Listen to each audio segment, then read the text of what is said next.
Hi, I'm Irving. Welcome to Kato and whatever I said in part 1. Previously, Britt Reid discovered that Peter Eden, owner and operator of the Vale of Eden Spa, is using subliminal techniques to get wealthy socialites to commit crimes for him. Eden learned that Reid had discovered what he was doing, so he programmed Miss Case to kill Reid. She was unsuccessful but can't remember anything about the treatment or even how she got to Reid's house. None of the people involved can remember anything about the crimes they committed, so Scanlan's hands are tied. But the Green Hornets aren't. Now, I provided that little recap in case you missed part 1 because the episode itself didn't. There's no previously on the Green Hornet or summary or anything. We go straight into the theme song. There is one nice thing you can see. We finally figured out to put the opening credits over the reusable car footage. Gee, we've only been doing that with Batman for a year now, and we not only have the same executive producer, we have one of the same writers. I really don't know what to say about that. At the spa, Eden and a couple of bodyguards are about to leave for the night, but they're not going anywhere yet.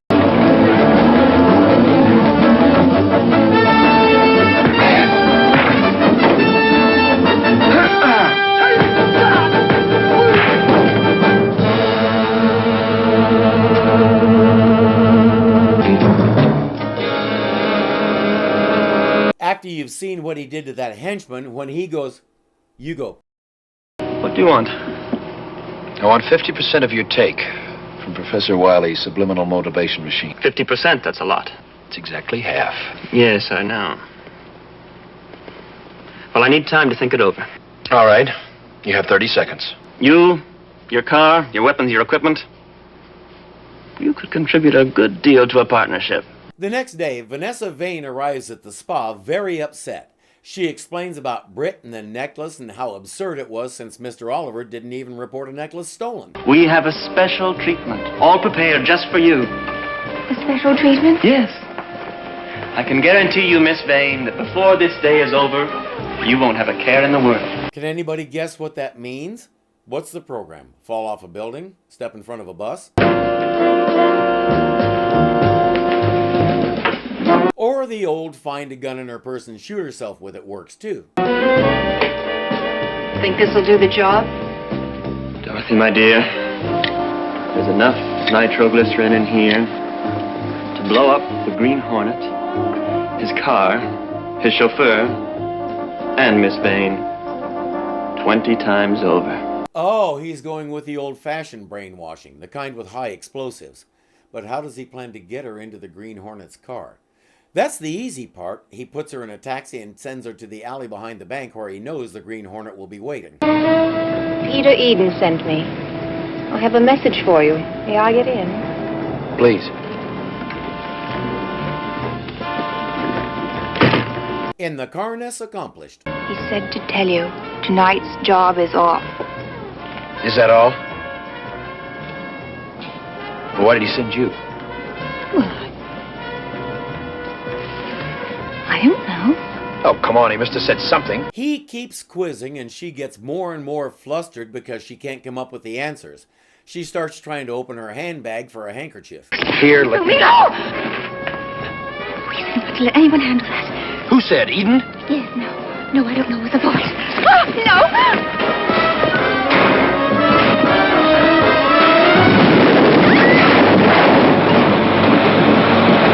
Vanessa is beyond freaked out. She has no idea what just happened. All she knows is she's with the Green Hornet and he's supposed to be a vicious predator. You can't blame her. We'll take Vanessa home. Then we'll pay Eden a visit. At the Vale of Eden, Peter Eden is watching the news. Ladies and gentlemen, I've just been handed a bulletin. A tremendous explosion of unknown origin rocked this city's financial district at 9 o'clock this evening. The blast occurred in an alley behind the Century Bank. Police have not yet determined whether anybody was injured in the explosion. However...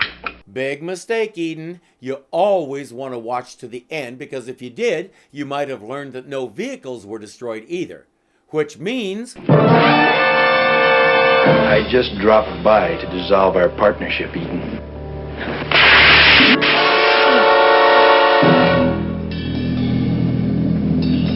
He's still alive, and I think he's angry.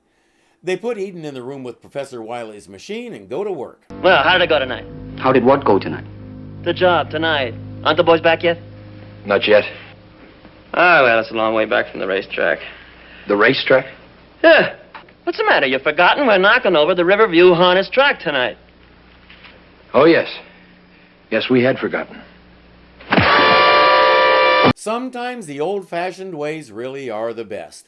The bad guys are using the same armored car they used to kill the professor because they need something that big to carry around the insane amounts of money that people throw away on this stuff. The head guy that we saw in part 1 lets them in as he's programmed to do.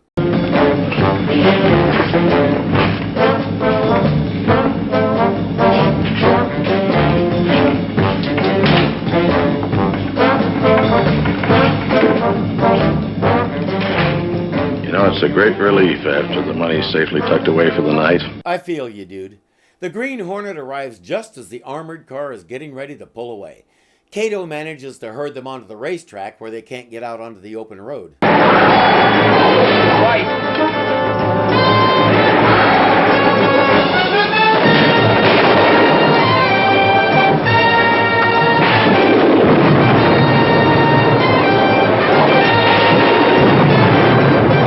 Now we're talking. We finally get to see the Black Beauty's power in some extended action. This chase goes on for over 2 minutes and never gets boring. And it doesn't end the way you might expect. It's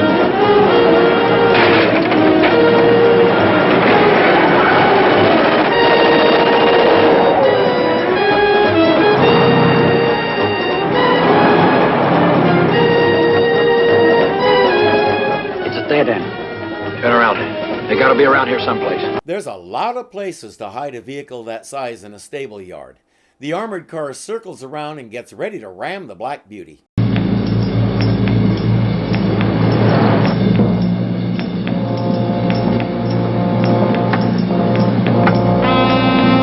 Oh, I was hoping we'd get to see Kato play chicken with that guy.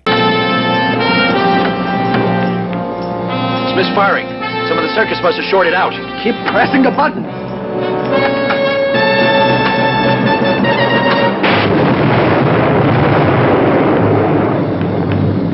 Scratched 2 bad guys and $750,000 in cash. Another triumph for the Green Hornet. Unless you're the racetrack guy who has to try and explain what happened to all that money.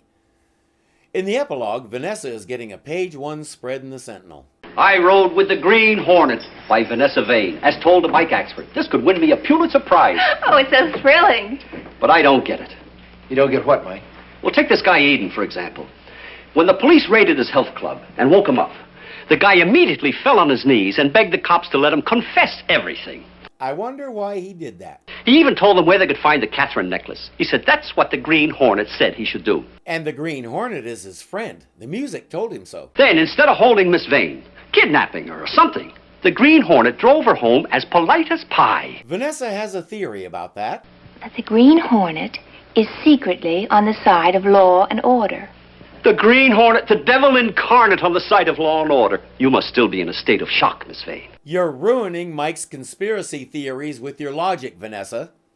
Britt says, this theory interests me. Let's talk about it over lunch. But, Mr. Reid, this is your day to have lunch at the commissary and mingle with the employees. I'll mingle tomorrow, shall we? Hot chick, rich guy, you do the math, Miss Case. Casey, you don't suppose it's possible, do you? What's that, Mike? That the Green Hornet isn't all bad. No, it's not possible, Mike. The Green Hornet is a 14-carat stinker. Ouch. I'm sure she'll find a way to let him know it, too. The idea of subliminal advertising was a big scare for a while until some scientists tested it and found out it really doesn't work. Much like hypnosis, or training a cat, it can't make you do anything you don't already want to do, or at least are willing to do. And even then, its effectiveness is questionable enough that everybody gave up on it. But I ask you, could that not only make the Green Hornet come out smelling like a rose, but get Britt Reid a date with Vanessa? I think not. Until next time.